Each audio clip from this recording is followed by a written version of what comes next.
2 दिवसांफाटी पडिल्ल्या पावसात 50 कोटी मायज रुपया कडून नूतनीकरण केल्ले कला अकादमी गळपाक लागली आणि पीओपी सिलिंग कोसळ्ळें। ह्याच कला अकादमीचे काम नॉमिनेशन तत्वाचेर टॅक्टॉन बिल्डराक दितना स्कॅम जाला म्हूण 2 कागाळी विजिलन्सा मुखार गेल्ल्यो। विधानसभेतूय विशय गाजिल्लो।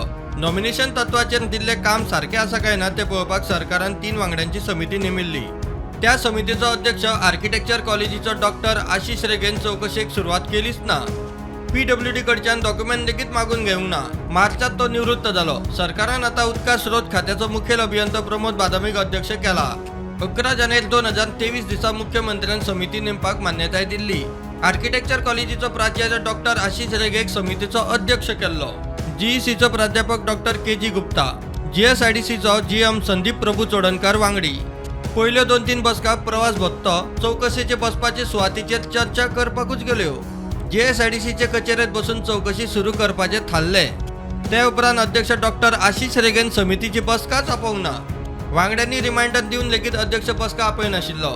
समितीचो अध्यक्ष डॉक्टर आशिष रेगे चौकशी फुडें व्हरना म्हूण वांगडी बेजारले।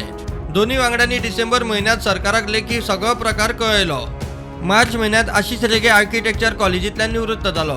सरकारान आता उदका स्रोत खात्याचो मुखेल अभियंता प्रमोद बादामीक समितीचो अध्यक्ष केला। समितीतले उरिल्ले वांगडी सरकारान आसा तशेंच दवरला। बादामीन समितीची एक बसका घेवन पीडब्ल्यूडी कडेन सगळे डॉक्युमेंट मागल्यात। डॉक्युमेंट समिती कडेन पावल्या उपरांत चौकशेक सुरवात जातली म्हूण सुत्रां सांगता। सरकाराक पयलींच ही चौकशी करपाची इत्सा नाशिल्ली। विरोधकांनी प्रश्न लावन धरिल्ल्यान दक्षता खात्याचे सुचोवणेचेर चौकशी समिती स्थापन केली। वर्सभर आदल्या समितीन कांयच केलें ना। मजगती कला अकादमींतल्या एका ओपन एअर ऑडिटोरियमांतलो भाग कोसळ्ळो आणि भितर उदक येवपाचे आणि पीओपी सिलिंग पडपाच्यो 2 घडणुको जाल्यो। बादामीचे फुडारपणा सकयल ही समिती चौकशी पुराय करपाक कितलो वेळ लायतली ताचेर सगळ्यांची नदर। प्रुडंटा खातीर लौकीक शिलकार।